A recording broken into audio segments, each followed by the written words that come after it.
it was interesting to me because this was a difficulty for me because once I did the math, once I, saw the math is out here. I'm looking at it. Once I saw the math of let's call it monogamy, because that's what everybody else calls it. I don't know. But once I saw the math of it, my brain just clicked, and I stopped finding monogamy compelling. I was willing to do it for the right person, but I stopped finding it important. And I immediately, instantly stopped feeling any sort of jealousy in the classical sense. And so it was very difficult for me to sort of go through that with Leah because, well, I'm on the autism spectrum, right? So things tend to be black and white. Like once I learn that something is, that's what it is. And I'm all in the gray areas. And she's got all the feelings, and I don't have that many feelings. I didn't know that many feelings really existed. Welcome to Normalizing Non-Monogamy, the podcast where we interview incredible people from across the entire spectrum of non-monogamy to hear their fascinating stories. We strive to bring guests on the show who have a healthy approach to non-monogamy. However, it's important to remember that everyone does it a little bit differently, and the views and opinions expressed by our guests do not necessarily reflect our own. Additionally, we produce this show for entertainment purposes only. Please be aware that we aren't doctors or therapists. Consult a medical professional for anything regarding your health that you might learn about on the show. Enjoy! Well, welcome to episode 292. We're Finn and Emma, and today we have a lovely conversation with Leah and Brady. They've been together for about 5.5 years. Brady has been non-monogamous for quite some time and has more experience, while Leah is much newer. We have a wonderful conversation about their growth and journey. Yeah, I think that's one of my favorite parts about this conversation. One of the favorite parts. There's a lot of good stuff in here, but the coming together of two people, one who has a lot of experience in non-monogamy and one who is new, and how they have found a way to develop their own sort of not special path, but their own unique path. That's the word I wanted, unique. and I love this conversation, and I just a ton of gratitude to both of them for coming on and sharing and being super vulnerable with us. I think there's a couple other things that I think are really interesting about this one. And we touched on this at the end of last week. Just some of the similarities maybe between Brady and myself. Just a few. And how we do things. And so that was kind of a fun part for me. And maybe without much further ado, we just jump into this awesome conversation with Leah and Brady. For anybody who is a premium subscriber, and for the rest of you, we have some wonderful announcements. These are premium type announcements. We do. What's up first? First up is the premium subscription. If you want to skip these short announcements at the beginning, yet you'll still get announcements about important dates at the end and the outro, you can go ahead and sign up for the premium subscription. It's as little as a couple of bucks a year. You choose the price. It's a way to help support us and the podcast, and it's a way for you to skip all of these announcements. Yes. To sign up, go to our website, normalizingnonmonogamy.com. Just on the homepage, you scroll down and you can find it right there. Also, if you're out there looking for community, we would love for you to check out our online community. We're a little bit biased, but it is full of over 200 incredible people that support each other and show up every single day. We have an online community. I don't think that's biased. No, it's not. I think those are just facts. It's true. There are over 200 people, and they're all amazing. Yes. We have ongoing chat. We have monthly Q&As. We have monthly women's groups and men's groups. And we're just super excited about the community in general. And it's only $5 a month to join. You just go to our website and click on the community tab, and you can find out all the information there. And a huge thank you to all of you who are part of that amazing community. You show up every day to support one another, love one another, and you've changed our lives. Yes. And we watch you change each other's. Yes, very much so. So thank you all. Along the thread of changing lives within the community, we're adding some new, exciting new things to the community, some new offerings. Yeah, Finn has been doing a weekly men's group since October of last year, and it's been truly transformational. I know I haven't been part of it, but from what you've been told me. Well, have you not seen any transformation in your lovely husband over the last? That's true. I have. And I've heard a lot of feedback from the men who are in that group. So with that motivation and feedback, we are launching additional weekly peer support groups. We're going to be launching a women's group and a gender inclusive group. And we are And an additional men's group. Yes, an additional men's group. We are super, super excited about these. And they will be launching this summer. So if you're interested, we would love to have you check it out and reach out. Go to our website, normalizingnonmonogamy.com, and click on the community tab. Right there, you'll find a weekly group support tab. Yep. Under the community tab, there's a drop down. Yeah. And it says weekly support groups. And it'll be obvious. Yeah, it's pretty obvious. And you can fill out that short form. It lets us know you're interested, and it gives us a little bit of information so we can kind of figure out which group makes sense and what times make sense. And just a quick note too, as part of these weekly support groups, you'll also be a part of the virtual community that we were touting so amazingly earlier. Yes. So you will sort of have a whole big blanket of support wrapped around you all the time. Really good point to add. Yeah. So again, with that, head over to our website, normalizingnonmonogamy.com. You click on the community tab. You can sign up for the community. You can sign up for the weekly support groups. And we would love to have you join us. And finally, a quick reminder, as you're out there meeting and greeting people this summer. Ooh, it's bikini season. Regardless of gender, I throw my bikini on. I'd like to see that. I'm a cheeky bottoms kind of guy. Photo? Yeah. If you sign up for the weekly support group, I'll get you a photo of me in some cheeky bottoms. How about that? I love to see that. Anyway, when you're out there meeting and greeting people. In your cheeky bottoms. Yeah, don't forget to get tested for STIs. Our favorite way and the way we get tested is using STDcheck.com. That's STDcheck.com. I know, I say it really fast. The letter S, the letter T, the letter D. That's true. If you use the links on our website under the resources page, you can get a discount and support the show, making a 10-panel test only $129. And this is a super simple, discreet way to get tested. And we love getting tested. Yes. And we love wearing cheeky bottoms. And with that, you should reach out to us, send us an email, send us a voicemail. That's all on our Contact Us page, somewhere on our website. You know how to use the internet. You can find it. We would love to hear from you. We'll send you an email back. And we hope you have a wonderful time listening to this fantastic interview with Leah and Brady. Let's go. Welcome to the podcast, Leah and Brady. I'm just kidding. Leah and Brady.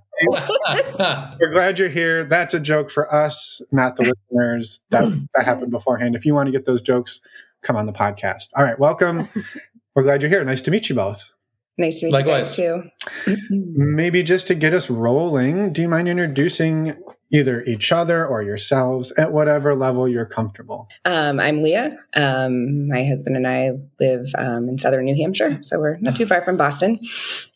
During the day, I am a teacher, and that keeps me very busy and inundated. So I'm Brady. I'm a recovering long-term musician and roadie and engineer, and I'm now in medical sales. And I think that's about it. I mean, introducing ourselves is harder than we thought. Yeah. I know. Well, we'll ask the same question at the end. Yeah, well, we'll ask the same question at the end and see if you've got a better feel for who you are. Well, how long have you two been together, and what does your relationship dynamic look like? So we've been together for about 5.5 years. We have always had an open relationship from the beginning, and I would say, I guess in the beginning we were a little bit more. We didn't live together, so it was a little more like don't ask, don't tell kind of thing. And then once we moved in together, obviously there was a lot more conversation that had to happen. So much more conversation. Yeah. Lots of conversation that Brady processing, as I always say. I hate that word. I know. But there is a lot of it, unfortunately. Yeah. Well, backing up then 5 years ago, you've been open since the beginning. Had either of you had experience in non-monogamy prior to the two of you coming together? I had not. I had. And so what did that look like for you, Brady? Oh, it looked lots of different ways. I've been doing it off and on since 1994. I'm older. I'm old enough that I can remember the Vietnam War and Nixon. But So at first it was, like my first open relationship. They didn't even have the term non-monogamy back then. It was just an open relationship. And that was sort of a don't ask, don't tell thing, because it was a long distance relationship. And then, the next one after that, it was a bit before I had another one. And that was a fully, kind of what you would now call kitchen table situation. We hung out with each other's partners, sort of stunned everybody doing that. That wasn't really a thing in 1999, 2000, right? But the real the thing that brought me to it was math. Yeah. Well, you're an engineer, so that checks out. I gotcha. Yeah. And I was very poor. I was in rock and roll, so I was constantly driving around in a car that had no radio because I couldn't afford to fix it. And I realized one day that if you do the statistical, if you look at the statistics of, half of each gender cheating, right, in their relationships, which is probably really optimistic.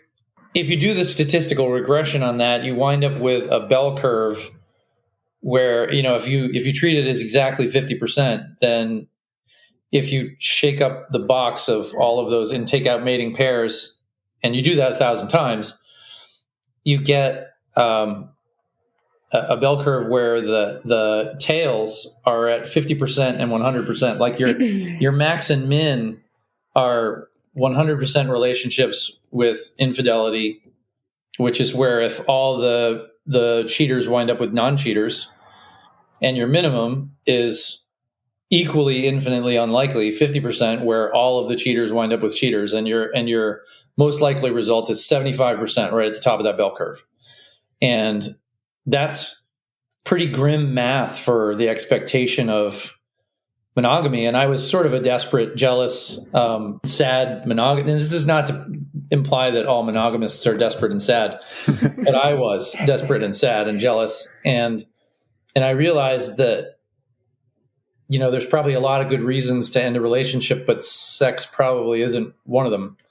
And that we're expecting unrealistic things out of half of the population. Yeah. Like literally forcing them into a template that doesn't exist. Yeah. And so opening and looking into an open relationship or a non-monogamous partnership was a move, it sounds like, to not put all of the responsibilities on one other person to make them meet all of your needs, including sex, into one bucket. Yeah. Yep. Yeah. I love it. Also, by the way, Brady, you're talking to two engineers as well. So you got us going. I know Leah fell asleep during that statistical analysis, but you got us revved up. So that's nice. She's heard it before. Believe it or not. I have told that story before in greater detail. I spared you the actual drawings of the map. Well, it's a podcast, so those would be tough to translate. But I think even though just wanted to touch really quick on the don't ask, don't tell that was sort of your opening to non-monogamy. Was that you mean between the two of them? No, Brady's first. Oh yeah. Was that statistically driven as well? It sounded like that was a little more spontaneous. That was more spontaneous. The statistically driven portion came. I don't remember if it was during or just after engineering school, which was my second bout of collegiate affliction. And I can't remember if it was, mid 90s or late 90s that occurred. But I do know that I was driving to Tennessee when it happened. So that would be 1999. It was in 1999. Got it. He's all about the dates. All about the dates. Yeah. Yeah. Yeah. You're speaking my language. It's fine. July of 99, but I feel like there's a little bit more of but what made your relationship a don't ask, don't tell? Was it distance? Was it what was? It was distance, and I don't know. It was just the chemistry between us. And, I remember her saying, I don't really care what you do. Just don't tell me about it. Yeah. Interesting. And did you feel the same way in reverse? I don't need to not be told about it. Okay. But I mean, yeah, I didn't mind if she was doing anything. I don't know that she was. Yeah. Makes sense. Well, I appreciate I think the background there is sort of helpful because it sort of sets the stage for when you two come together and then maybe we jump there. And it sounds like you started the two of you as sort of a don't ask, don't tell as well. And I guess I'm interested in how that came to be out of the gate for the two of you. I think, in terms of the don't ask, don't tell, I think that was a comfort level thing for me, especially. Like he said, like he's more like, okay, I can hear whatever. I had never been a part of a non-monogamous relationship before, and we were newly together. So it was a lot to kind of figure out and navigate, and not knowing him as well yet. And I tend to kind of be a little bit more reserved at first in what I'm sharing anyway, until I feel super comfortable with somebody. So that I think just felt safer for me at the beginning. Did you two have like an explicit conversation? Like, hey, we are now officially dating and we are officially in an open relationship and it officially looks like this? Or was it sort of that ambiguous, like, well, we were dating, but we didn't really label it and it just sort of happened? I remember this conversation explicitly, and it was a conversation that it was a little bit one-sided because it was me. So Leah was not freshly out of, but not unrecently out of a relationship that had involved some cohabitation at various points. And I had been single for 7 years after a really bad marriage and relationship. And I looked at that and I said, it was the second day we hung out. And I was very clear. I knew very clearly that I wanted to hang out with this person a lot. And I just said, I said, I'm not really willing to be monogamous at this point because I don't think you're really ready for a commitment. Like it's too soon. And which is kind of prescriptive, but also it was what I was comfortable with at that point. And, Right. But it was not like you were like, you have to be in a non-monogamous relationship with me. It was more, I felt like it was presented as like, this is an option. How do you feel about that? What are your ideas around that? Are you comfortable with that? Is that something you would be open to? Yes. And so, yeah. And what were the answers to all those questions? I was going to say, how did that land? Honestly, I still had a kind of friend on the side anyway. So I was like, sweet, this will be fun. Kind of like that was sort of my mentality at the time. And also as a bisexual person, I was like, oh, this is really interesting. That was the other factor. That was a huge factor to me because it was like this light bulb moment of like, you mean I don't necessarily have to choose? Like I'd never been presented with the idea that I could have all parts of myself included in a relationship. And so that part really intrigued me. And I would say, even when things got really difficult at times, as we were figuring things out, that piece of it was part of the reason I just kept saying, no, I really see the value here. I want to keep trying, even though this is difficult. I want to figure this out because I can see long-term how this is actually a really beautiful thing. Yeah, I love it. Yeah. Yeah. And so where did it go from there? Where did your relationship go from there? We just kind of never stopped hanging out with each other. So yeah, we hung out a lot, and I'm the kind of person I will start nesting. Left to my own devices, I will start nesting in about 5 minutes. Like I'll start gathering sticks and mud immediately, and I really worked hard to keep the brakes on because because I started nesting immediately. I knew that this was a cool person that I wanted to spend a lot of time with. And so I, kept it, chill. I hate to use that word, but I kept it chill for quite a while. And I kind of surprised her when I thought it was time to declare my love to her because it had been long enough that I think she wasn't sure that was happening. No, it wasn't even that. I was caught off guard because he had been so, I can't think of the word. Chillaxed. Very chill. Yeah. Swung the pendulum a bit far the other direction, huh? Yeah. And then also at the time, because we weren't living together, and at the time he was going back and forth to Vermont and had on work trips and stuff. So life kind of naturally built in these pausing points for us where if it wasn't for work or for my daughter and stuff, maybe we would have spent a lot of time together at first, but we had kind of a nice... Well, and I was traveling 3 nights a week for work at that point. That was my first medical job. Yeah. So I think that was actually really healthy because it kind of gave us time to ourselves and time to kind of figure things out together and separately as well. And then we spent every day together for 2.5 years. Because I got into a car accident. I got rear-ended pretty good. And I was on workers' comp for quite a while. And so even pre-COVID, we had spent and I'm a teacher every single day. So I get the summers off. Mm-hmm. So we talk about that a lot. We're like, wow, okay, we've spent for the short relationship we've had, we have spent a lot of time together between his injuries, between my summers off, and then COVID had us locked down for a while together too.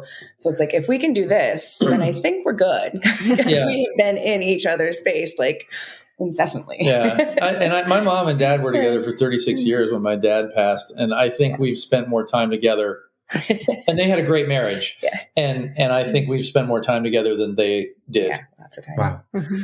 So I have a logistical question then, because if you are, you get together, your relationship is open, you're figuring out how to navigate that. Leah, for you, the first time ever, and you're sort of in a don't ask, don't tell, but you're spending... No, you're living apart first, though. Well, sure. But at a certain point, you start spending 24/7 together. And cohabitating. How do you navigate a don't ask, don't tell under those? So we were no longer don't ask, don't tell by the time I moved in. Got it. Okay. And we had already hit pause on the open relationship once. No, I think that's why we hit pause. No, it was about 5 months before I moved in. Oh, okay. It was in according to the spot on the visual calendar that I have because of synesthesia. It was in late August, early September of 2018. Yeah. And we met in 2018 to clarify. Yeah. And then I can't remember if it was probably me because I think about things and like to process a lot. And I remember thinking we're moving in together, and that really changes things. And now I and also because when he would go away, I was realizing I'm having all this thoughts of oh, he's probably just, with a partner, or he, and not really knowing because I was not actually having these conversations. And half the time that wasn't even the case anyway. And so I was we need to actually talk about how this is going to work and how this looks. And if we're going to move in together and we're going to live together, then we have to have some open conversations about this. And I want to kind of go about this in a different way. Yeah. That conversation was right before I broke my collarbone. By your injuries. Yeah, surgeries. Mark life and surgeries, yeah. And that conversation freaked me out. I'm not going to lie. Having all the information was a lot. And I think it was we took 2 weeks of just really 3. 2 or 3. Yeah. Okay. 3 weeks of just really figuring things out. Yeah. Yeah. And we both had respective partners that we didn't necessarily say goodbye, we're not going to see you again. But it was more okay, we need to kind of focus in for a little bit. I did. Because I didn't but I mean, I renewed, but I didn't think I didn't think that we were going to make it out of that as in polyamory. And also at the very beginning, she was very opposed to the word polyamory. She was F no, absolutely not. We are not polyamorous. We have an open relationship. Well, that was partly too, because some of the information I was getting surrounding poly was very prescriptive. Yeah. Very you can't have a primary partner and you have to do it this way and you can't do it that way. And I was that's just, that's not practical for my life. And it felt a lot. And you want to create what works for you. Yes. And you were also concerned, and I think it's reasonable as a person new to I don't like to call it a lifestyle, but new to the relationship template. Dynamic, is you were also concerned about the expression of having more than one love. Yeah. Which turns out she's way more poly than I am. That's actually really me. Yeah. Little Miss Demi over here. And so we had to, and we created a very big document of 150,000 rules that within 6 months we had forgotten about. And for me, it helped me to feel sort of centered and grounded in what we were doing and in the relationship. I always say it was the nerdy teacher part of myself that was like, we're going to put this in a Google Doc. And I remember I was reading The Ethical Slut at the time, and I had all these questions, and I was like, okay, we're going to ask all these questions. We're going to talk about this, and then I'm going to put it in this document. And then here we go. Here's our blueprint for how this is going to go. Obviously that is not how things go, but it made me feel good at the time. and sometimes that exercise is worth it for the sense of security in that moment, as long as as long as you both recognize that it can change over time. Well, I think too, what it does is it gives you an opportunity to sit down and say, are we even on the same page about what we're thinking about? Even if you, in 6 months, you throw all the rules away, it is a great exercise to say, well, my rule is we only see our partners once a week. And the other person's like, my rule is I want to see him 4 nights a week. Well, you now know you are nowhere near each other on that rule. And you've got to now figure out what that looks like for the two of you. So I think there's a lot of value in that. Yeah. Well, and it was interesting to me because this was a difficulty for me because once I did the math, once I, saw the math is out here. I'm looking at it. Once I saw the math of let's call it monogamy, because that's what everybody else calls it. I don't know. But once I saw the math of it, my brain just clicked, and I stopped finding monogamy compelling. I was willing to do it for the right person, but I stopped finding it important. And I immediately, instantly stopped feeling any sort of jealousy in the classical sense.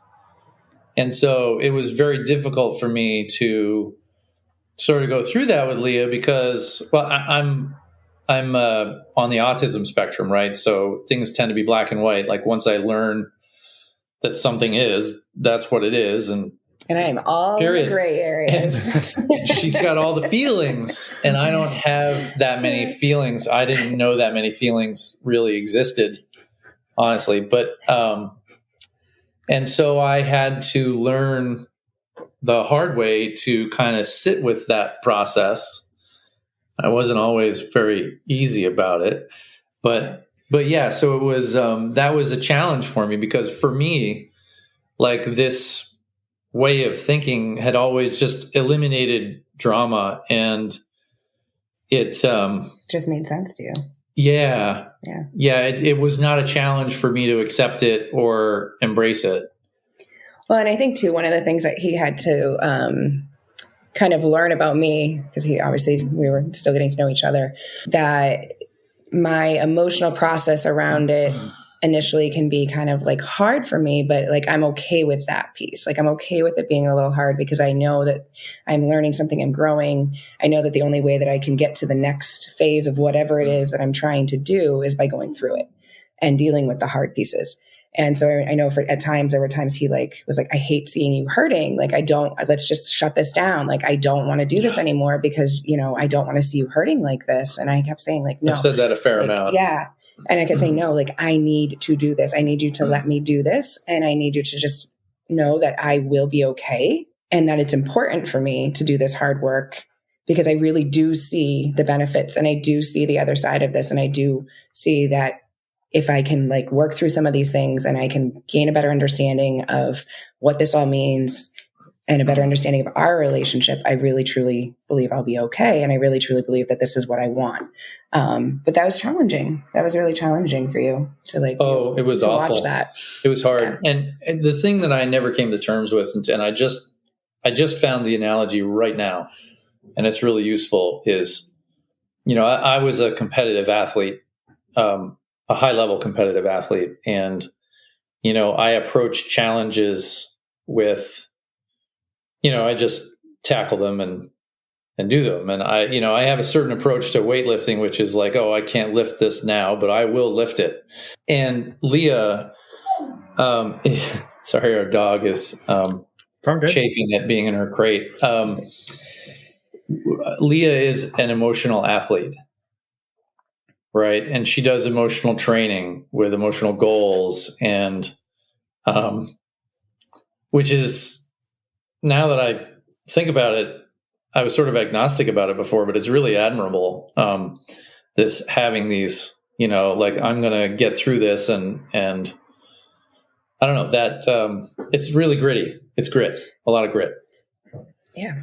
It's very gritty. Any of this ring a bell, Emma? Just a little bit. Is it like interviewing ourselves? In some ways, yes. Yeah, Brady, it's like interviewing myself. It is staggeringly strange to me. What you described about watching Leah fight through, that is my work right now. Just to be able to sit and watch Emma do what you're doing, do her own process, where I'm sitting there going, man, your process is so inefficient. And I just, and it's inefficient and it's painful, and I have to watch it and I can't do it. And it's like intentional suffering. It is. It's my process. Yep. Yeah, exactly. And I'm going to go outside and hit myself with a hammer, because that makes more sense to me. Yep. Speaking my language. Okay. This is really interesting. I love it. I would love to, something I think is a really fascinating piece of this story, which is for some number of months, it sounds like maybe a handful of months, when you first got together, you were both sort of secretly, but not secretly, doing polyamory. And I think there is power in that. And because I think what happens often is people say, we're going to open our partnership, our marriage, our whatever. And everybody freaks out. It's like, oh, it's going to be the end of us. What's going to happen? What's going to happen? And you two, you came to a really hard conversation 5 or 6 months in about what non-monogamy was going to look like. But you already had a lived experience of both doing it secretly. And you showed up at this point like, well, hey, look, we got here relatively unscathed. We're both happy. We've both been navigating. It sounds like you both had more than just like friends with benefits. They were somewhat of other partners. And that's not a place people usually start from. And I find it really interesting. And I don't know that there's a question in there other than just if you're open to talking a little bit about how you sort of did it in secret and then took the cloak off, because that's not a pattern or a path we've seen a lot of. And it wasn't necessarily in secret, but it was like the lights were off. Right. Yeah. Right. Mm-hmm. Or a door was shut. Yeah. And well, I think too, I've said before that I really appreciate that Brady was immediately upfront about this, because of where I was coming from. I think it would have been probably detrimental to our relationship for him to have not said anything until like 6 months in, and then been like, oh, this is what my thought process is, and this is what I want to do. Yeah. And that would have been extremely hard for me to pivot like that. Yeah. I tend to take change very slowly. And so I needed that time to kind of navigate it in my own mind. I think it was really beneficial for us to kind of have our own thing, so that I could kind of find my own space in it. Not just this, I'm doing this because this is what Brady does, or this is what he's done before, but like, what does this mean to me? And how do I want this to work for me without having to feel like any sort of feelings around seeing Brady with somebody else or talking to Brady about somebody else. So I kind of had this little cushion of time to kind of navigate all these thoughts and feelings before you really dug deep and started to talk about it more openly. Yeah. Well, and you also, there was a day early, not too early, but fairly early in our relationship where it was clear to me that she had recently been with another partner, and I guessed that. And she was really surprised that I was completely cool with it. Where I was just like, oh, great. Like, did you have fun? And she was like, yeah. I didn't know what to do with it. I was like, I don't know how to answer that question. Yeah. And so she got to also have a taste of that. I appreciate that. And I think when I said secret, in the dark is a much better approach. And I didn't mean it in secret, but I think what I think we've seen people experience and what comes up often is the feeling of, okay, if we start doing this, and I know about it, right? It's 2 days a week, and then it's 3, and then, it's too much, and this is impacting us. How is this going to change our relationship? And you two were sort of just, in some ways, saying, we're just going to keep showing up for our partnership the way we show up for our partnership, and what's happening other times, it doesn't much matter. And of course it does at some level matter, but you were just keeping that part compartmentalized. And again, I think that's the piece. So there's maybe an analogy of or not even an analogy, but an example we heard of somebody who their open relationship is very much a don't ask, don't tell. And then once a year they get like blackout drunk and tell each other all of the stuff that they did for the last year. Wow. Yikes. And so that was sort of what came to mind when you shared that, because you kind of did a couple of months of non-monogamy, and then you sat down and said, here's what's been happening. And that can really blow your mind to be like, well, holy shit, I don't know, just hypothetically, like you went on. We didn't really do a whole lot of this is what's happening, what's happened. Right. Yeah. We did this is what's happening going forward, I mean, we talked a little bit about okay. I mean, you let a little bit of the quote unquote secret, you turned a little bit of the lights up and said, this is what it kind of looks like. Yeah. And it wasn't like, well, holy shit, you were off doing all of these things, and yet we still have this amazing relationship and we want to keep it going. I think that was the part to me that was like, you didn't have to hide it, but you did. And then when you turned it on, you had a whole new perspective moving forward. That was what I was trying to get at in all of that. So thank you for bearing with me. Yeah, it was, I think it was I think it was really good for us to have those conversations when we finally did. I think that those conversations would have been a lot more difficult in the beginning just because we were so new to each other. Yeah. And by the time we were having those conversations, we knew each other a lot better, and Brady had already figured out I process a lot, and, just different things like that. And how I approach things, and I had learned more about how he approached things. And, it was interesting too, because I remember, of course, in the beginning, there's a lot of insecurity and jealousy things that you have to kind of navigate and work through. But it was funny, once we started having conversations, I was like, oh, you really were just in Vermont mountain biking. You weren't even seeing a partner. So all these stories, that I was creating in my own headspace that weren't even true. So that to me felt like much healthier to have a better perspective on what is actually going on. Mm-hmm. Do I really need to build this story in my mind, and do I need to be insecure about something that's sometimes not even actually happening?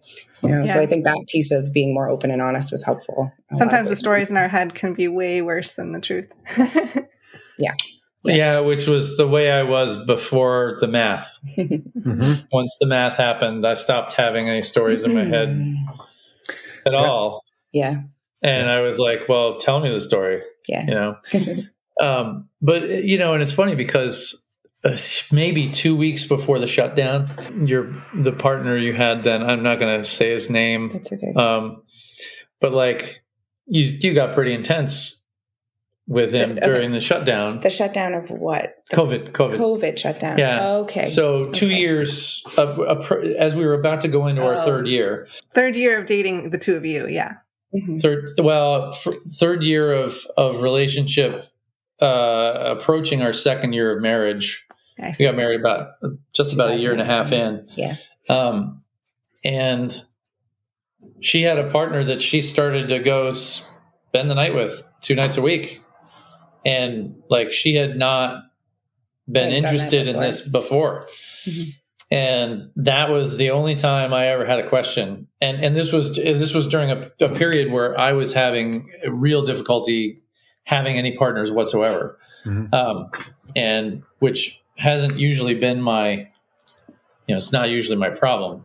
But so I was sitting at home, 2 nights a week while she was out, which I didn't necessarily mind logistically. Like, as a person who'd lived alone for 7 years, I wasn't bothered by the alone time. But I was like, I had to ask a couple times. I was like, are we really okay? Is your foot out the door here? Yeah. And I had to do that. I'm fine. Well, and I think partially too, because this is a person that I had known for a while. And so it wasn't like I just randomly met this person and like, oh, now you're my That's partner. True. Yeah. Like we had already had a friendship going back quite a few years. And so I think that probably added a little bit to it. Yeah. Well, and I'd had you'd already cried over one partner and that happened. And I was like, what? No, that's not a thing. We're doing this so that we don't cry but apparently we are doing it so that we cry about partners. Or at least I do. And, yeah. Well, which is a disorienting experience of, hey, I'm here. We're married. We have a solid partnership, and yet you're sad about losing a partner, right? That is not a paradigm that most people play in. And when you're faced with it, paradigm I played in, I was like, I'm your guy. Why are you crying now? Yeah. But no, I that's another one I can really relate to. And we've gone through that a few times where, logically, that people have emotions, right? If their friend does something hurtful, they can still get sad. And you're like, well, hey, we're still married, but that doesn't really matter. And it's just, you are not all of that other person's emotions, but it's a weird thing when it happens and you're sitting there trying to comfort somebody about another partnership that they're sad about. And it's not, I want to say it's not normal, but it's not something that you're used to if you haven't done it before. Well, and I think too, like society has put us in such a box of monogamy and how we approach relationships and ownership of partners. And so there is no reference point for how do I comfort a partner when they're struggling because of another partner? Like, Partner? Like, what is that? Yeah. And so in a lot of ways, I think, 10 years down the road, people will have like a roadmap to look back on because there'll be a lot more stories and a lot more people talking about it. But a lot of us are just forging a new path. And so it's like, there's no reference point for how do you comfort your partner when they're crying because another partner ended things or hasn't called them back or something like that. Like, where do we even begin with that? And so I think that was a learning curve in a lot of ways. What were you going to say? Well, and also, I'm a person, like, I learned in my 20s that if I give too much leeway to my emotions, they take over. Like, I'm either not very emotional or I'm, a giant snowball, I'm an avalanche. And so I stopped having, big emotions for the most part unless I get to the point with something where I can't not have big emotions. And so I didn't understand. I was just like, why are you doing this to yourself? Why don't you stop doing this to yourself? Yeah. Whereas, I like polar opposite, I like literally since I was like probably 18 or so, I've always had the practice of if I don't allow myself to feel both the bad and the good, I'm not fully embracing and feeling life. Yeah. And so I have to be willing to deal with the hard. I have to be willing to feel the hard feelings so that I can also, on the flip side, fully embrace the joy and the beauty of life. And so that's been a practice for years and years and years. And so for me, this is how you handle emotion, and this is how I do it. And he's like, what is happening right now? Yeah. Spoken like somebody who's not known the joy of truly shutting off your emotions for a number of years. Right? Yeah. It's so much of life is so pointy, and if you don't embrace those pointy things, you don't get pointy stuff stuck in your chest. Oh my gosh. I don't embrace raspberry bushes. Like, I do. Same. Have you been exploring masochism? Oh boy. I'm curious what the dynamic is today, like between the two of you. That's a funny question. I'm like, the dynamic. Well, or the ecosystem. Ecosystem, yeah. Well, I remember the words. Sorry. Kitchen table polyamory with descriptive hierarchy and a dash of relationship anarchy. Okay, what does that mean to you two then?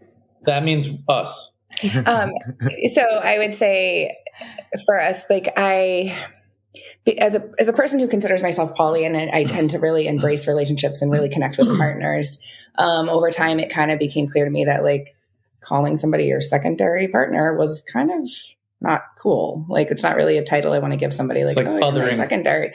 Yeah, it felt othering to me. But at the same time, practically speaking, obviously, like, we live together. We have a mortgage. We're paying bills together. And so there's always going to be somewhat of a, I hate the word hierarchy, but there's going to be some sort of a connection here that I have to focus on a little more than others. It's a nesting partnership versus a non-nesting partnership. Tends to be more of the term. Anchor partner, nesting partner tends to be more of the term that we'll use.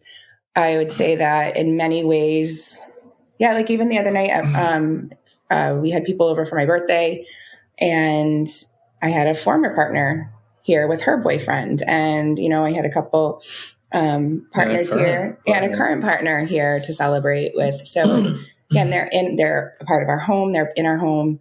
And that is kind of just normal at this point. I've talked to newer people in poly, and they're like, we're just talking about it all the time. And I'm like, well, that goes away. Like, you're not going to just be talking about poly every single day. I said, you get to a point where I feel like it's just a part of who we are now. Like, it's just our life. Or we get to a point where instead of talking about our poly, we talk about the poly of the couples you're dating. That too. Which is, and for all the listeners, I just crossed my eyes and sighed. Processing again. Yeah. Oh, yeah. So much processing. So many feelings. Processing. So many feelings. Yeah. Yeah. The prescriptive. I'm sorry. I didn't mean Go for it. The descriptive hierarchy that you talked about, it makes total sense. And it, just like a really simple example that comes to mind is, Emma and I live together, and we also have long distance partners. So just practically speaking, if I'm going to run to the store, I'm probably going to let Emma know, because otherwise she's going to be wandering around the apartment going, where are you? Versus I'm probably not going to send a text to my other partner and be like, run into the store. Yes, exactly. There's some things that there are additional logistics when you are enmeshed with somebody that you don't necessarily have. Even if that partner lives in town, I probably wouldn't be like, hey, run into Trader Joe's. Maybe I'll bump into you. Like, we just do that. Versus if we live with somebody, I can't talk today. You should take over. I should stop talking. I was curious, Brady, on your end, have you found yourself forming deeper relationships with other people as well? Why, yes, I have, actually. And it's not actually, I'm not forming deeper relationships. I've just realized that I attach to people in a fairly serious way, but I don't need to, like, I am attached to all of my former partners in certain ways, unless they've really, really ticked me off. Right. And I go, okay, you're out of the pool. But and they don't show up in the pool at all then, right? Just, I'm guessing based on my own past. Yeah. You're correct. Yeah.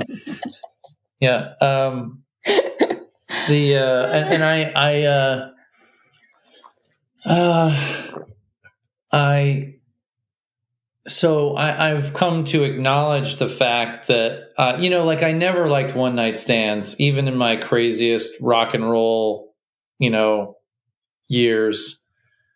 Never liked them, and I've come to acknowledge the fact that I have relationships. They don't. A lot of my partners are in sort of the kink forum, and so they just don't look like the relationships that I had been told when I was a kid that was a relationship. Well, and I think he said before too, like that the way that I was connecting and with people and talking about it helped you to realize like, oh, I really am connecting more with people than I realized. And like these connections are more important than I was actually giving voice to before. Yeah. So kind of change that perspective. Well, early on in the relationship, I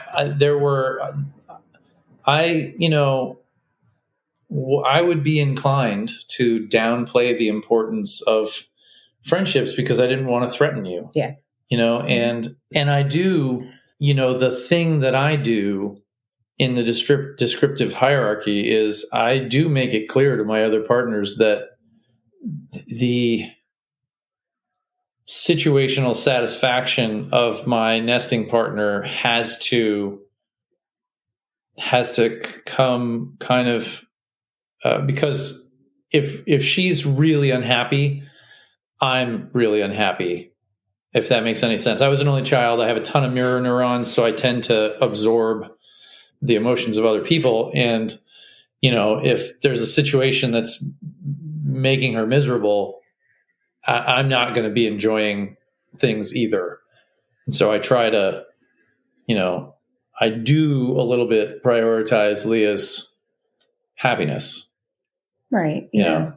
I mean, probably in more ways than I even am asking, which I do appreciate, but there have definitely been times where I'm like, oh, you didn't need to cancel that. I'm like, I'm okay. But he's super conscientious of making sure that I'm good. And I would say, luckily, you've had a couple of different partners that have been incredibly supportive. Very understanding. And even supportive of me. A couple of years ago, I went through a really difficult breakup, and one of his partners came. A couple of years ago? Yeah. It's a couple of years ago now. Which really difficult breakup are you talking about? Do you really want to talk about that right now? Because I don't.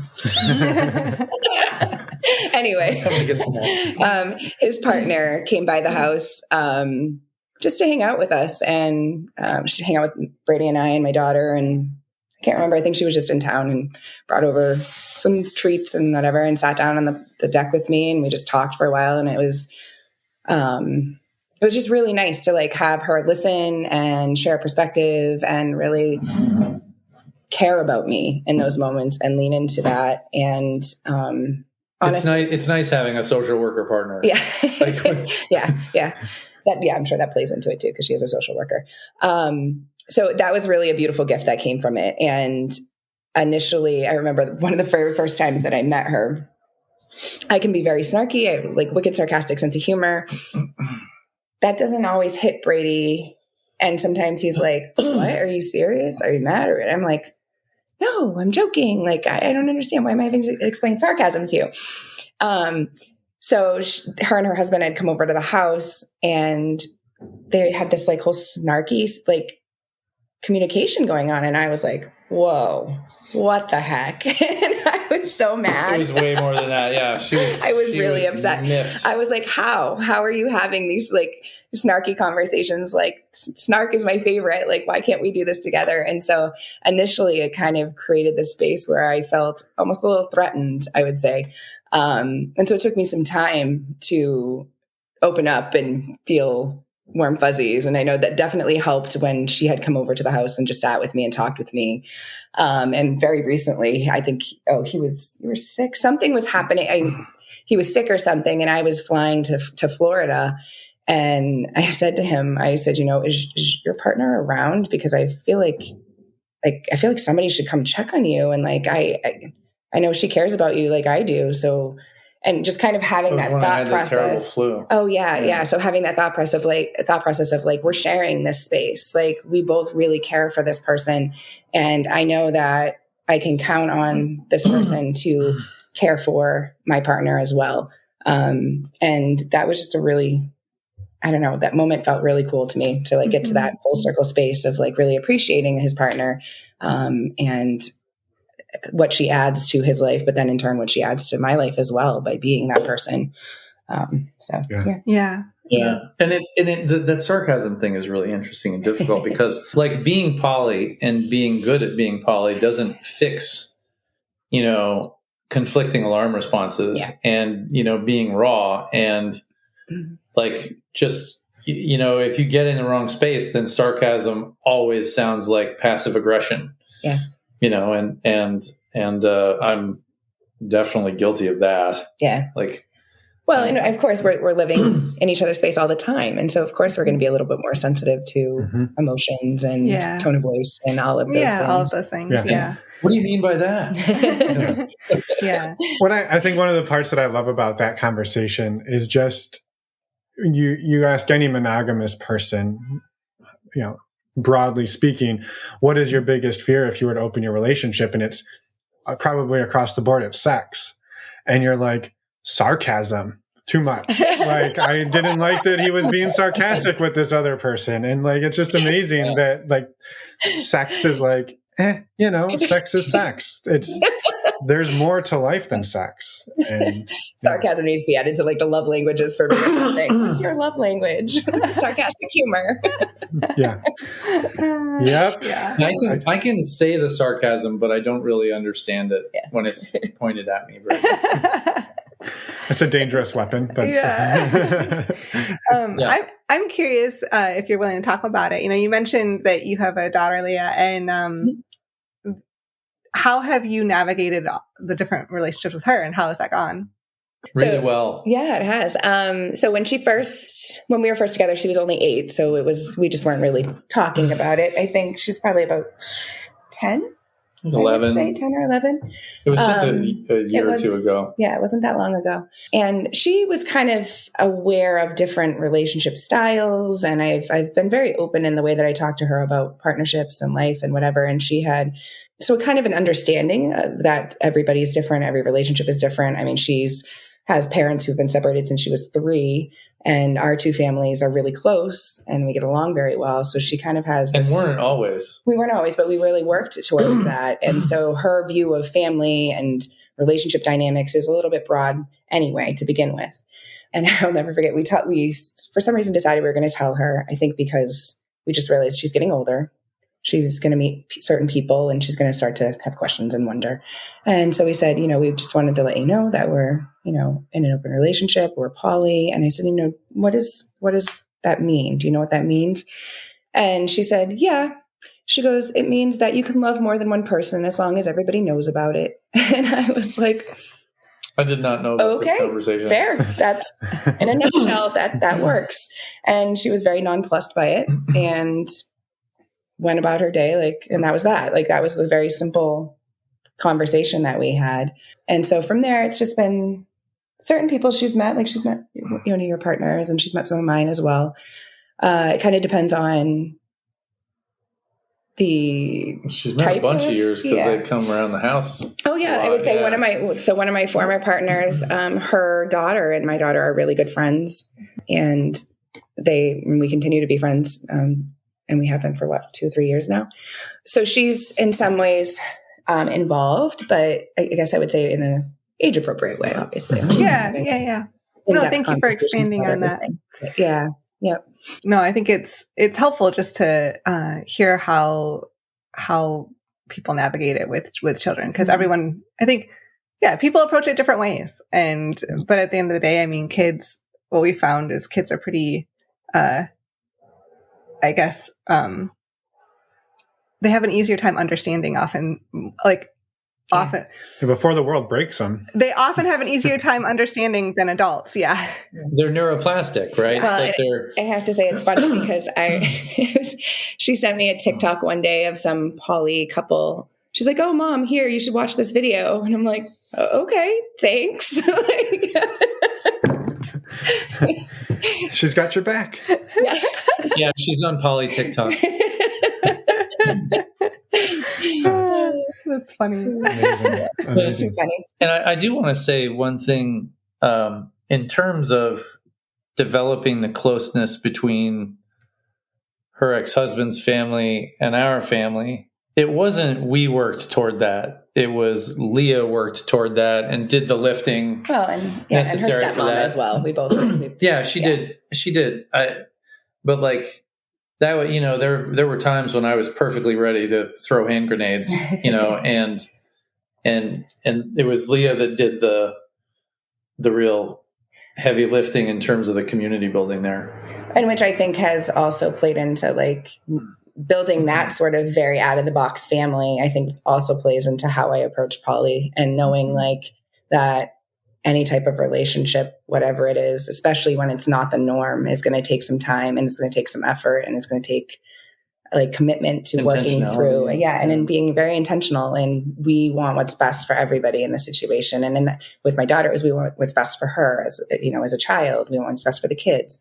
And so I think that for me is a big part of how I approach poly is like, I'm here to connect with people. I want to really get to know people. I want to build a relationship. I want to build community, whether it's as, you know, a friendship or a partnership or whatever. Like I really enjoy building that aspect of things. And kind of that's how it sort of, we became more kitchen table poly.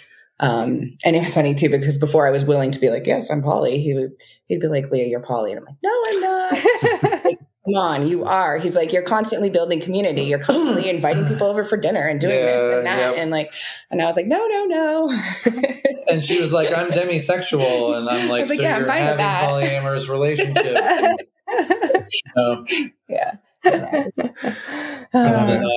Yeah. Well, thank you both for everything that you've shared. I have more questions. If you're okay with it, Emma. Go for it. Are you two okay with it? With another question? Yeah.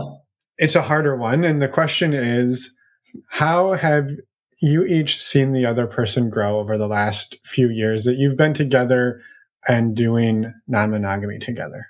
Yeah, I think I would say definitely the way that Brady approaches relationships is different. And I've seen like I feel like there's more warmth in the way that you approach people, and in the way that you approach everybody, not just like your partners, but like me and Maddie. And I'll have to be careful about that. You don't want people getting too chummy. Yeah, and another thing too that was hard. I mean, I'm a communicator. I'm the oldest of 7 kids. There was just constant conversation where he's an only child, and so it has taken time for him to kind of be accustomed to sharing things with me. And it's been really nice. Like I would say that's one of the things I really appreciate, especially this year. I feel like we really made some strides there where he's sharing a lot more and a lot more openly. Not that he was like trying to like ever hide anything or be deceptive or whatever, but I enjoy like having that very open dialogue between the two of us. And I feel like it's really brought a lot of strength to our relationship. I would say. Which is a big shift for you though, right? I mean, when you started, it seems like you didn't necessarily want that. And now that's a big shift. Mm-hmm. So I love that. Mm-hmm. Well, also I've learned to stay in hard conversations longer. Yeah. Because I've seen the way you use them to grow instead of using them as I would to create and nurse resentments, which, is impressive. So in terms of growth, that it's really hard to pick any particular thing because, I didn't have a whole lot of poly growing to do, but boy, oh boy, to come from, a don't ask, don't, and she like forced herself to be okay with a whole bunch of stuff that she wasn't emotionally geared to be okay with. I don't want it to sound like she was forced to do these things because she wasn't. They can't hear you shaking your head. Tell him I didn't force you now. Please, I need you. You better tell them. I was an active participant. Enthusiastic, positive consent, I believe. Enthusiastic, positive consent with. I just repeated that. I don't know why. But so the growth for Leah has been across the board. really. And she's undertaken this while going through a lot of other external hard stuff. Like life has not been kind necessarily. We have a lot of privilege, but there's been some rough stuff. And oh boy. Yeah. Pandemic teaching is yeah. It's been quite a couple of years. I didn't prep you for that in school, did they? Yeah. Oh, no, not at all. No. And that was the biggest non-answer to any question that we've probably had today. But no, I've just watched her kind of open like a flower, really which sounds vaguely, what would the word be? Gender. No, it's fine. Normative. But anyway. I know what you mean. Yeah. It's everything. Everything. Yeah. I love it. I would have to say though, I don't want anybody to ever think that this was just, we just did this and we're so good at this. We've also had a lot of therapy, individual therapy, couples therapy. I've had some medication. But yeah, I do think that's important. I think trying to navigate all these ins and outs and dynamics and changes, you need support. You really need support. And right off the bat, we didn't have a lot of friends who were open or were poly. And at first my friends didn't know. So it was there weren't people necessarily to talk to at first about it. And so I think therapy has been huge in giving us a lot of tools for communication and working things together and how we can approach things better. I think that's helped make us healthier. Yeah, for sure. Well, and I think too, my own 2 cents in my own experience, regardless of non-monogamy, when 2 people show up in a relationship on such different ends of the spectrum of how they process emotion and communicate, non-monogamy is really irrelevant in some cases. The therapy that we've been going through has been so transformative individually and together to figure out how to have the empathy, how to understand the other person. Even just the concept that we look at the same thing and sometimes see it's not even the same picture we're looking at. And I don't know how that's possible, but we're learning to navigate when that happens. And not that we're ever going to see the same picture, but that we can understand that we don't see the same picture and have the empathy for what the other person sees. And that wasn't a skill we had for many years in our partnership. So what you're saying is that even though we don't see the same picture, she can understand that her picture is wrong. I'm really glad I've heard somebody else say this.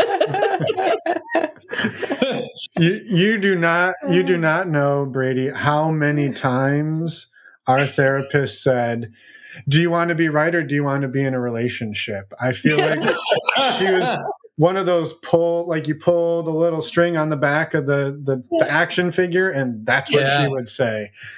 Over and over. I still kind of want to be right, but but internally, you just have to swallow it and say, okay, yep, right, wrong, or indifferent. We want to coexist, and so we've got to do shit different than we have been. And absolutely, damn, it's been hard. So I just have a ton of empathy for the 2 of you and navigating that. And I appreciate you saying too that bringing up therapy. And I think, well, and mentioning that it's not all rainbows and butterflies. Right. That there are challenges because there's a lot of unicorn tears. She fuels the Republican Party with her unicorn tears. The Republican Party. Yeah, well, they run on unicorn tears and puppy grind. I love it. Well, we have another question that we often ask. Yes. Do you have any bloopers that you would want to share? So we like to ask this question as I'm assuming this is where you're going. I just kind of took over. We're going here now. I just took over. That's actually where I was going. But we like to ask whether you've experienced anything that is funny or unusual, just to show that sex and relationships don't always go as planned. It doesn't have to be sex related unless you want it to be. The ukulele. The what? The ukulele guy. What? You can't say the ukulele and not tell the ukulele story. I will. That's fair. Right. So Brady, especially in the beginning, and probably not as much anymore, but he used to like tease me all the time. He's like, your vetting process for partners is ridiculous. He's like, it's just so strenuous. It's like, what, it takes you forever to like, and I'm like, yes, but I need to have a conversation. I need to know if I connect with this person. I don't want to go meet them. And then like, and on and on. Yeah. And on. So, after he had said this quite a few times, I was like, you know what? Fine. Ukulele. I'm just going to go meet some random person and just see how it goes. I meet this person at a bar. We were polar opposite types of people. It was a very, very awkward date the entire time. We were at a bar where I was very comfortable. It was like a place that I liked going, and this person just never stopped talking. It was awkward. And I'm like, It was talkward. Yeah, it was talkward. Yeah. Like, I have got to get out of here. Like, I've got to get out of here. So you're like trying to like have your drink and whatever. And I'm like, okay. I'm like, all right, like I got to work tomorrow. So, I'm going to get going now. And, so we leave the restaurant and walk over, we're walking to my car, and he's like, oh, just wait. Okay. And I'm like, oh God. Okay, sure. What is this going to be? Comes back with a ukulele, decides to serenade me in the parking lot. And I am not a person that likes like having people's attention on me or anything. I am just like, oh my God, there's people walking out of the restaurant to get to their cars, the kitchen staff coming out of the kitchen. And I'm just sitting there like, what is happening right now? Like, what is happening? Like, serenading me with some like love song he wrote. I'm like, I don't know you, sir. Like, I do not know you. I've never met you before in my life. It was the most awkward date I have ever been on. And he was like, I can't remember how like I got kind of like out of there into my car. I got in my car and I just burst into laughter. I was like, that was the funniest, strangest experience I've ever had in my life. And I called him and I am like, and this is why I have my vetting process. I tried it the different way. I'm going back to my way. And I'll tell you, like, I have a visceral, physical, empathy, embarrassment reaction to this story for both of them. Yes. Because, like I was a working singer-songwriter for 14 years, and like that's just something you don't do. Like, you don't do it. I have very few. I don't have the normal people boundaries, but my God, and yeah. What would be a blooper with me?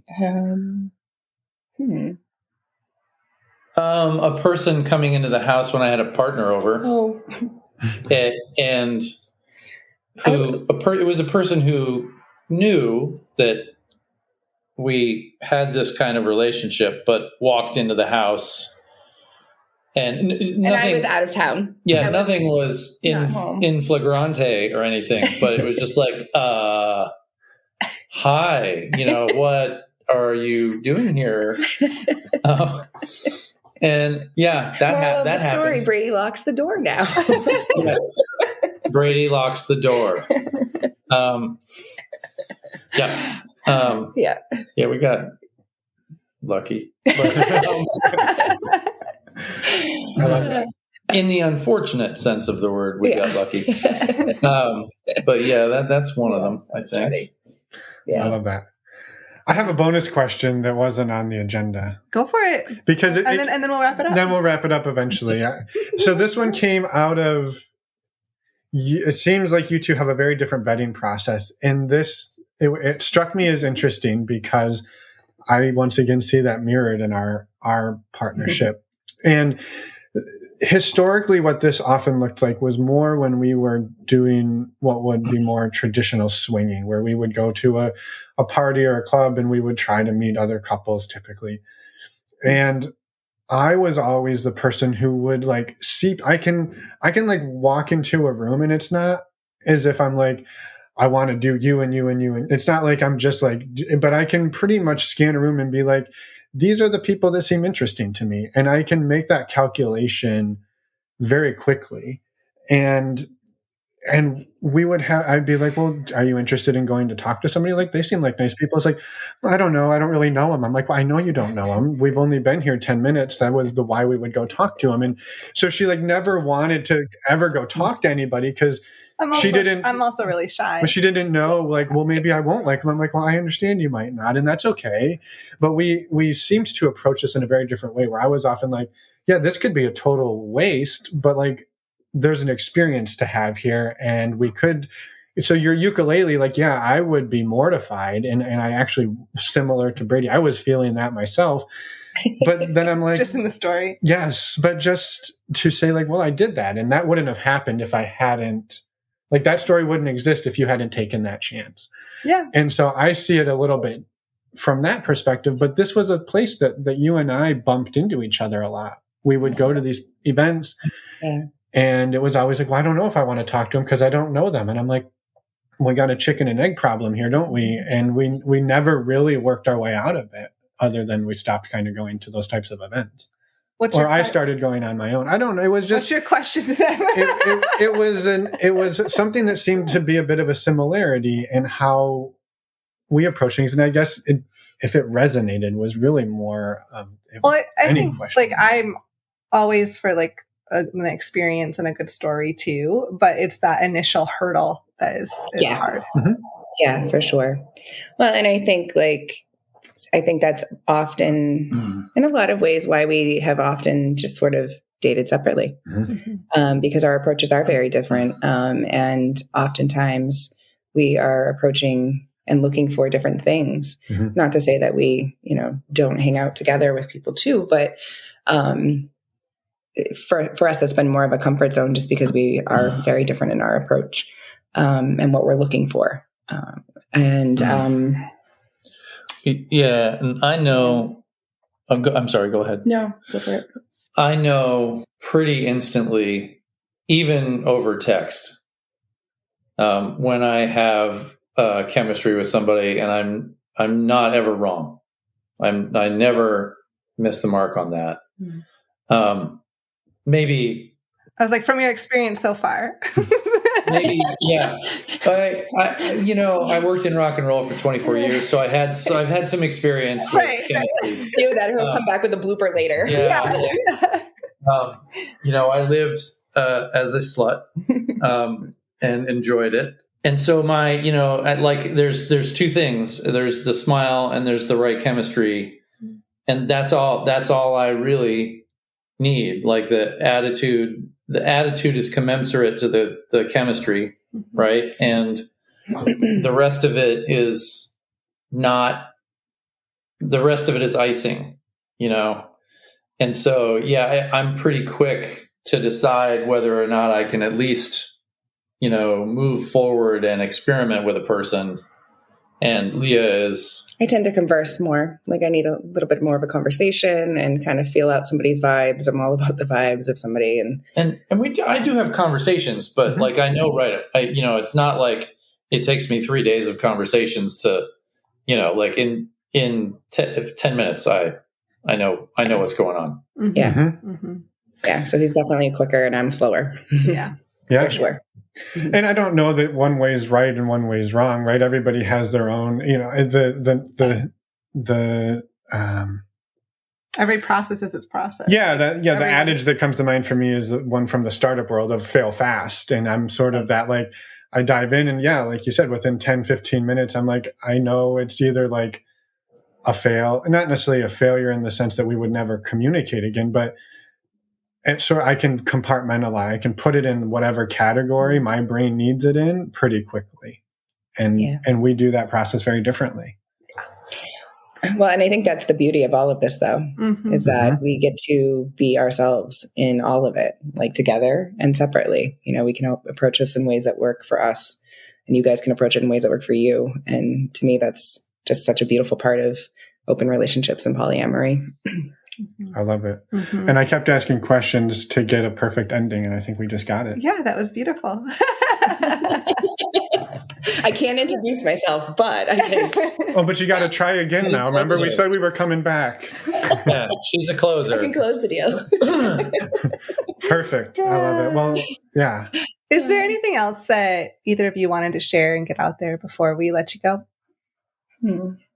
I will say I have a couple of friends that when I first talked to them about being in an open relationship, and one of them was kind of just quiet and listened. The other was like, no way, I could never do that. I would be so jealous. Like, I don't know how you do that. But then they like had all these questions and they were curious and they were super supportive, even though they weren't, non-monogamous at the time. It was nice because I could still talk to them about all of it and have like, people to talk to. Well, since then I found out this year that they're both now in open relationships. And so there's a part of me that's like, oh, I love it.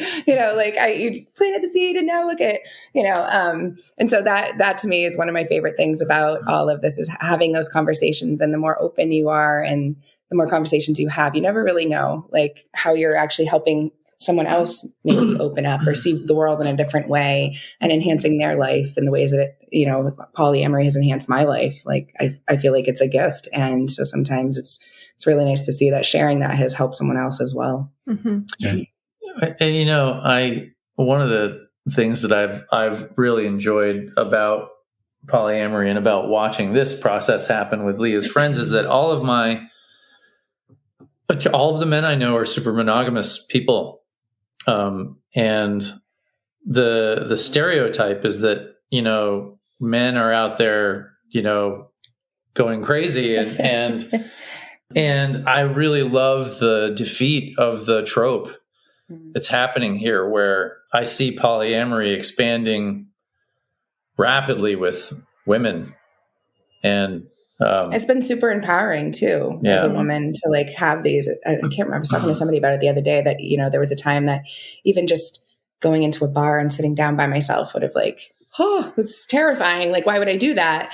And how these different dates that you have to go on and conversations that you're having, like over time has really given me, taken away a lot of that social anxiety, taken away a lot of that fear and made me feel a lot more confident and able to go into various social situations in a more confident way. And so I think that it's very, from my perspective as a woman, it's been incredibly empowering. Mm-hmm. And I've enjoyed watching that. Yeah. Because I have a relative. I also have the privilege of being able to move quickly in poly because I'm 6'4" and I weigh 210 pounds and I'm a former, U.S. bronze medalist heavyweight fighter. Right? Like nobody's gonna, even though I may feel small inside because I was bullied a lot when I was a kid. Like I'm an imposingly large and physically capable person. So I can go out and do things that would be dangerous for a woman to do. Yeah. Right. And it's been really, the whole thing has been very educational to me in terms of my privilege, and understanding my privilege, but also watching my partner gain, privilege that was typically not afforded to, her gender previously. Yeah. I'm really glad you brought that up. I appreciate that, Brady. And I think, too, would be remiss to not touch on that and tie that back into how slow Emma and Leah maybe form their partnerships versus our proclivity to go fast and fail fast. There's a whole different risk profile there for them or for the non-cisgendered white males of the world. It's a whole different risk profile. So and some of it is quite acute. Yeah. The risk. Yeah. Well, this has been amazing. Yes, thank you both so much. I mean, you're welcome. We could keep talking about that topic and many others for like on and on and on. I was like, I feel kind of abrupt, like, oh, I'm just going to stop this, but we don't want to take your whole evening. So thank you, thank you so much for this beautiful conversation. And all have us back for Brady and Leah 2, the resurrection. Right. Be careful what you ask for because we do round 2s. All right. You have time to make more blooper stories. Yeah. So I'll have to get on that. Your ukulele's in the mail. You can just go around. You just create them yourself. There you go. I've learned a lot of instruments, but that's one I've never learned. So you don't have to make it awkward. You don't have to know how. Oh, it's really, but it's more awkward if you're good at it. Yeah. Awesome. Well, thank you again, both of you, and have a wonderful night. Yeah. Yeah. You guys too. You too. Yeah. And we're back. I was, after last week, where I forgot this part. You forgot. I thought maybe I'll just be your assistant today. How'd I do? Nailed it. Nailed it. Thank you, Leah and Brady, for everything that you shared and just coming on and being so vulnerable with us. We had a lovely conversation and are grateful to get it out there. Without a doubt. A quick reminder, go to our website. You can check out information on our community along with our upcoming new weekly support groups that we're launching this summer. And I think that's it for right now. Well, in case you forgot, we haven't postponed. We're on sabbatical. Yes. We're on sabbatical from on sabbatical from the virtual meet and greets. Yes. Just for the summer. Don't worry, we'll be back. And just for the meet and greets. Nothing else is on sabbatical. Next week, we have a wonderful interview with Frank, so you're going to have to come back and listen to that one. That one's full of laughs. Yes. Lots of laughter. Yeah. Make sure your funny bone is stretched out. Can you stretch your funny bone? I don't know. Why not? I don't know. We're not doctors. We say that at the beginning. So we hope you all have a wonderful week. You stay cool, stay warm wherever you are, whatever you need. Yeah. I'm going to stop talking. I think that's Take us away, Emma. Bye, everyone. Thanks for listening.